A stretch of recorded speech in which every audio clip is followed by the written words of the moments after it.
Have you ever had one of those days where you're just trying to get through the day without crying into your third cup of coffee? But then one of your students does something that simply lights you up. Maybe they give you a little something. Maybe they come over with that facial expression that they need a hug. The other day, one of my students came over and she just gave me this beautiful little card that she made that said, "You're the best teacher ever." Shout out to you, Bella. That totally made my day. It just made my heart sing because that's what I needed to hear. That's what I needed to see. That, my friend, is the power of gratitude. It can shift everything. And today we're going to dive into something seemingly so simple, but ever so transformative: gratitude. Not just the write in your planner 3 things that you're grateful for and move on kind of gratitude.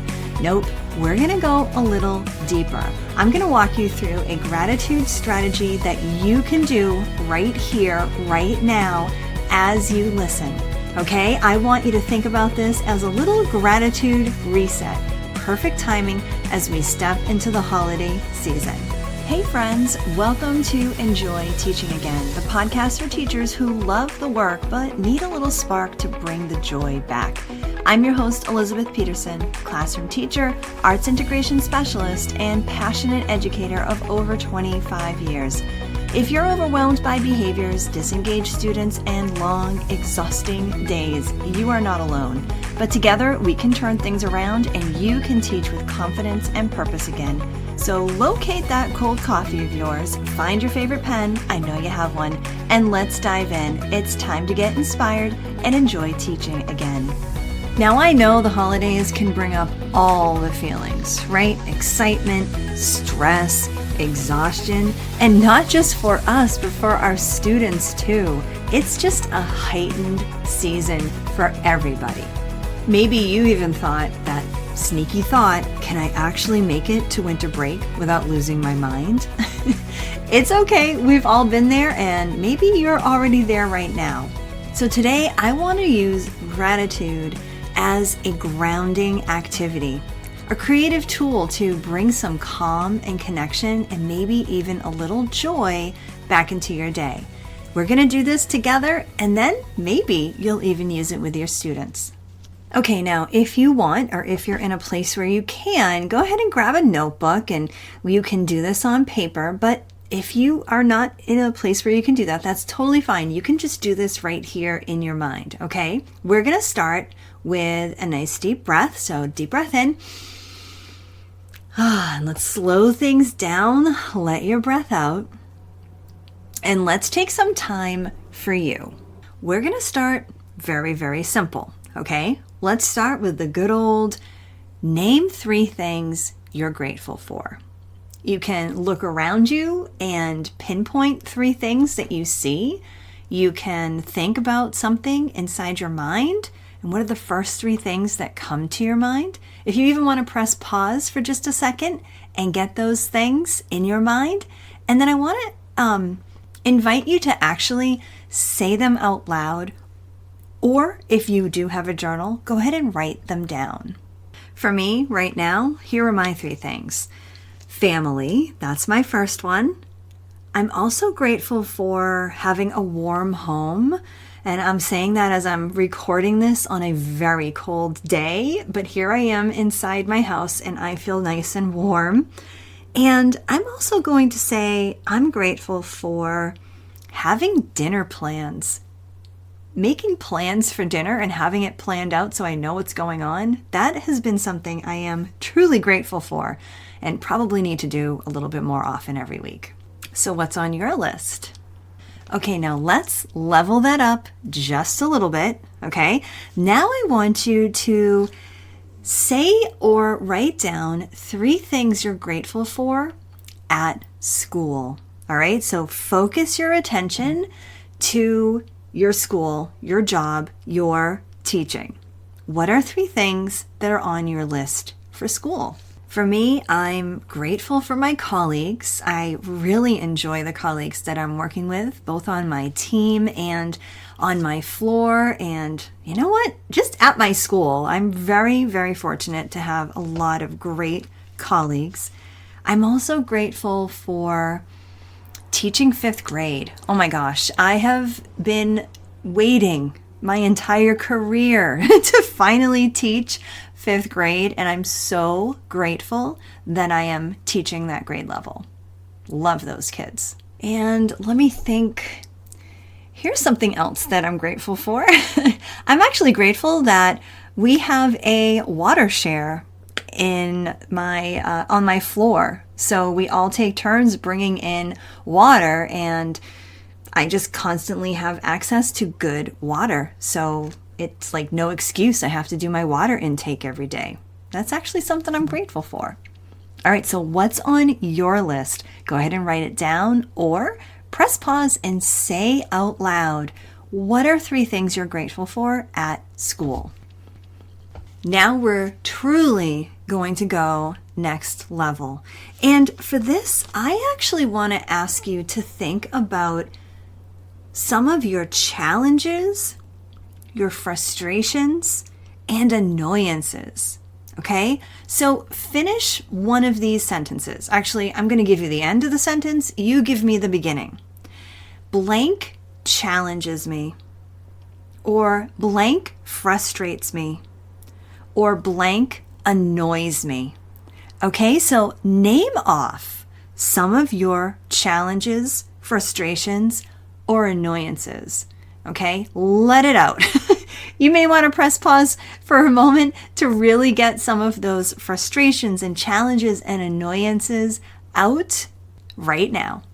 Okay, are you ready? I'm going to get real here for a moment. And I'm thinking of things that are both a mix of personal and school. Okay, so here are my 3 examples, and these are complete honest truth. Ready? Okay. Scripted curriculum, it frustrates me. Okay? It does. All right, how about this one? What annoys me? My classroom location annoys me. It's so open, and I have so many groups of students walking through my classroom in the back all the time. It's very, very loud where I am, and quite honestly, it's kind of annoying that I'm in that particular space in my school. So that annoys me. I told you I was going to get real. There, I've said it here on my podcast, okay? All right, so let's see. What's another one? Finding time to work out is such a challenge to me. So finding time to work out challenges me.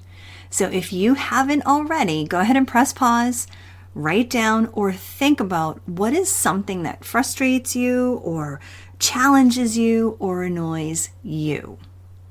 Okay, so did you do that?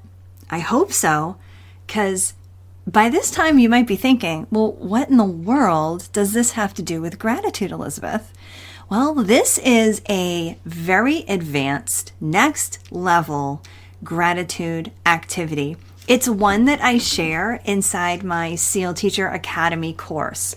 We talk about gratitude at length in that course, which integrates the arts with social emotional skills. And one of the SEAL strategies is to implement a Gratitude Tuesday routine in your classroom. Well, SEAL teachers, because you do become a certified SEAL teacher once you go through SEAL Teacher Academy, SEAL teachers are so good at implementing Gratitude Tuesday as a routine in their week that they really were asking for some up-leveled ideas and strategies with gratitude. So I made a complete video lesson that shares some advanced gratitude strategies, and this is one of them. Okay, so here it is. I want you to take one of those things that you've come up with, something that challenges, frustrates, or annoys you, and frame it like this. Such and such challenges me, but I'm grateful for blank. Let me give you a couple of examples, okay? For example, scripted curriculum frustrates me, but I'm grateful for something to fall back on if I need it. Here's another one. My classroom location annoys me, but I am grateful to be able to see so many of my colleagues that I think of as friends, and I am also grateful to see so many of the other students' faces that I know and I can continue to connect with. And finally, finding the time to work out challenges me, but I am grateful to be able to work out and to be able to use my body and get it to be a little healthier, a little stronger. So maybe it's worth the challenge. All right, so now it's your turn. How are you going to take what challenges or frustrates or annoys you and add this little sentence addition, but I'm grateful for blank? Go ahead and pause again, take a moment, journal this out, say it out loud, and see what you come up with. All right, so how did that feel? Sometimes a simple gratitude practice can be like really hitting a reset button on your teacher heart. Yes, those lists of gratitude things, that can be so nice, but whoa, how powerful can it be to think of some of those things that challenge you and turn it around? It really is a silver lining, right? And you deserve a chance to do that type of thing, not just when the schedule says it's Thanksgiving. The truth is, if we want to show up for our students with care and creativity and calm, we really do have to give ourselves that same grace and show up for ourselves. So I'm so glad that you were here with me during this episode and we were able to do that gratitude activity together. Gratitude is one of those really powerful ways to start, but you don't have to stop here. If you're ready to go beyond one moment of calm and actually reclaim your classroom and your mindset this season, I want to invite you to join me inside the Classroom Reset. That's my 6-month group coaching experience for teachers who are ready to refresh their practice, improve student behavior, and let's be honest, actually enjoy teaching again. Yes, even during the craziest season of the year.